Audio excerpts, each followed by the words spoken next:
there. Number two, the relationship between Museveni and myself are perfect. The relationship between Kenya and Tanzania is perfect. The relationship between Kenya and Tanzania is perfect.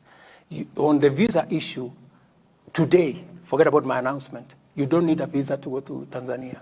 Neither do you need a visa to go to any country in East Africa.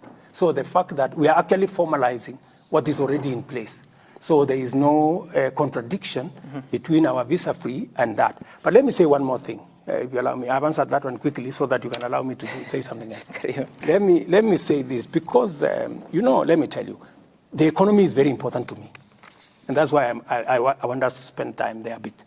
The economy is very important to me. I have told you that we need to raise revenue. Why am I targeting raising revenue from our assets? Look, for the example, Safaricom. Safaricom was a small department in telecom. Yeah? What did we do? We took it to privatization. We asked Vodafone to come and invest. We gave them 40%. Then we sold another 25% to the public in Kenya. Today, the small Safaricom that was at the corner in telecom today is the largest company in Kenya. Today, the value of Safaricom is 360 billion. Today, Safaricom is supporting 1.2 million jobs. Today, Safaricom has given the government of Kenya, through taxes, in the last 15 years, 1.3 trillion shillings. Today, Safaricom gives government of Kenya 20 billion average every year as dividends. Now, my good brother, that is the value of privatization. A small company has become something. Let me give you another example, KCB. We privatized KCB. It was an underperforming institution then. Then the value of Safaricom, of KCB then was 600 million. That time, in 1988, when it was privatized. What is KCB today? KCB today, its value is about 120 billion at the current rate. 120 billion. It is in 7 countries. It has 12,000 employees. It has 33 million customers.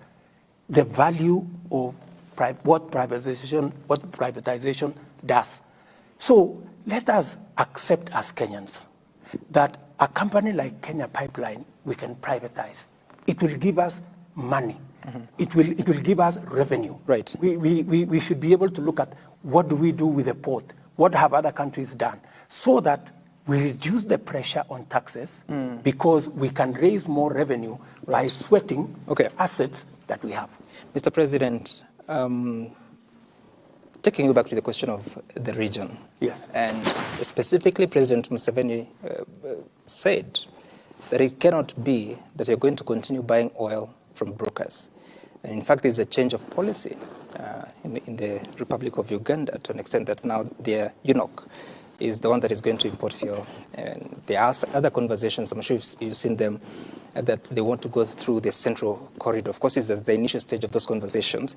Is Kenya becoming less attractive, less competitive in the region? And what are we doing to ensure that we continue to enjoy the place we have in a competitive manner? Because the Central Bank of Kenya Governor Kamuthuge has spoken to this question, saying that actually those other countries have better FDIs as you speak. And just because you want to answer those questions in a block, Mr. President, you were in China for many reasons, and Kenyans hope that you will come back with a deal on SGR so that we move away from a situation where our railway ended in the middle of nowhere. And you have Uganda that you need support from, and yet our relationship with our neighbors is becoming a concern if I according say to that. The media, it's becoming a concern. So did we get something from China? Is Uganda part of the reasons why we didn't get the money to continue our SGR? By the way, we approached China for the continuation of the railway as a package. between, it is a prosecution. Before I went to China, I had a conversation with President Museveni, and we agreed on the strategy to extend the railway. By the way, we have a strategy all the way. It is agreed, Kenya, Uganda, DRC, and even Congo-Brazzaville.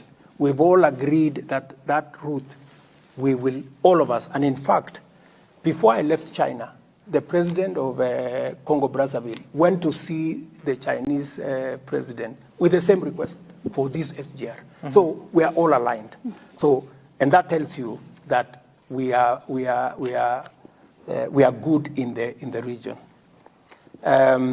Your other question was the oil brokers. The oil issue. Yeah. We have agreed with Uganda on what to do. Uganda is a sovereign country. Yeah, they want to control their market. Mm-hmm. Their market at the moment is being controlled by oil companies in Uganda. Mm-hmm. They have made a different decision. For us, NOC, which is our national oil company, does not control fuel here because we are a free market. Yeah, fuel is brought by the private sector. Yeah, it is all these marketers that deal with the fuel. In Uganda, that has been the case. But Uganda is a sovereign country. If they decide that government wants to control using UNOC, that is a decision Uganda has made. As Kenya, we want to work, because we are a free market, we want to work with the oil marketing companies. All we do collectively is to source the product collectively, and then it is, so Uganda wants the product to go to UNOC in Uganda, and then UNOC distributes, which is fine by us. Where does it pass? Through what port? Through Mombasa. I think it's the only reasonable, if you look at all numbers, that is the only feasible route. Mm-hmm. What we have agreed with them is that we will agree on a structure where, using our pipeline, we will need to ration who uses the pipeline, because it is an asset. Don't you think we're losing? Because I think, correct me if I'm wrong, but part of the exports for this country is oil to Uganda, isn't it? So aren't we losing that? Why are we losing? The oil will still go through here. They will still pay the charges they have been paying to go to Uganda. It is not that we have been making money from Uganda. They have been buying their own. They have been buying fuel from the same source as we do. The only thing is that we've been sourcing it together. So in the East African community, is there any conversation that countries like Uganda may choose to use the port in Tanzania? Any country can choose whatever what is financially usable for them. And therefore, what are you doing to ensure that we are competitive so that we don't lose? We are very competitive, I can tell you. In fact, the Kenyan route is the only competitive route to go to Eastern DRC and to go to Uganda. In fact, we are having a conversation with Rwanda because they equally find this route, especially if we can connect from Kisumu across the Lake Victoria. That will even be a shorter route to Rwanda. So, Mr. President, if we have agreed as a region on the railway infrastructure, and really is really important even for the economy, which you are passionate about, then what is the issue? Because first it was bankability of the project, and that was to be solved by the feasibility study. Then second, it was to be the region needed to come on board as a block so that the project can become viable into the long term. So if as a region we are aligned, what is the problem? The challenge that we have now with the railway is twofold. Number one is that our headroom on debt, we cannot borrow anymore. So we have asked China to invest, not to lend us money. Yeah? We are having that conversation. And some of their companies are considering investing their money, instead of us borrowing the money. We are also having a conversation as to what is the timing. Mm-hmm. When do we want this delivered? So those are the conversations that are going on. As you know, our exposure is on the limit. So we cannot And I will not borrow any more money. And I have made that commitment to the people of Kenya. What we can do is we are looking at alternative options. Can we have a public-private partnership that will see China and Chinese companies invest in the pipeline?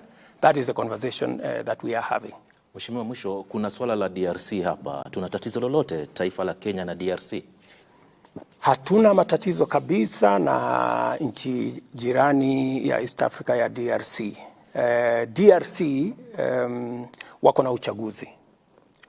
Sisi kama wa Kenya tulienda kuwasaidia katika changamoto walizo nazo kwa mambo ya usalama. Jeshi letu lilienda pale, tukasimamisha vita ambayo ilikuwa inaenda pale, tukiwa pamoja na ndugu zetu wa kutoka Uganda, kutoka Burundi na kutoka South Sudan. Tumefanya kazi hiyo kwa muda wa mwaka mmoja. Baada ya mwaka mmoja wao wenyewe wamesema ya kwamba wanaona sasa msaada wetu imefika mwisho. Tukakubaliana, tukafanya summit hapa Arusha, tukakubaliana sasa sisi tutatafuta namna gradually to exit from the scene so that other countries can come and support them. Jana ama juzi kulikuwa na mkutano hapa Nairobi ya wananchi wa DRC, wakatoa statement. Watu wa DRC wakalalamika kwamba hiyo statement Kenya haingekubali hiyo statement itolewe pale. Msimamo wetu kama Kenya ni kwamba sisi ni nchi demokrasia. Na nyinyi mnajua, nyinyi ni watu wa vyombo vya habari. Hakuna mtu anauliza serikali kwenda kutoa taarifa yoyote. So they issued a statement from here. DRC wanted to know whether those people, we can arrest them. Then we told them, you know, Kenya is a democracy. We cannot arrest anybody who has issued a statement. We don't arrest people who have made us, we arrest criminals. If anybody has committed any criminality, we will go out of our way to deal with them. But issuing statements, how many people issue statements in Kenya against me? Every day, people are issuing statements left, right, and center. That is what the democracy is all about. And in any case, Kenya here has the biggest bureau. You guys know the biggest bureau of journalists from BBC. I don't know, CNN. I don't know where. Everybody is here. So, and that is what people are looking for. So, Kenya is a media hub. By recalling the ambassador from Nairobi, what does that mean? Do you have a problem now? If they decide that they want to recall our ambassador because a statement was issued in Nairobi, that is their right. But, you know, I cannot arrest anybody merely because they issued a statement. That is undemocratic. That is not how Kenya is. That is not the Kenya you all know. So, you know, we are all different countries.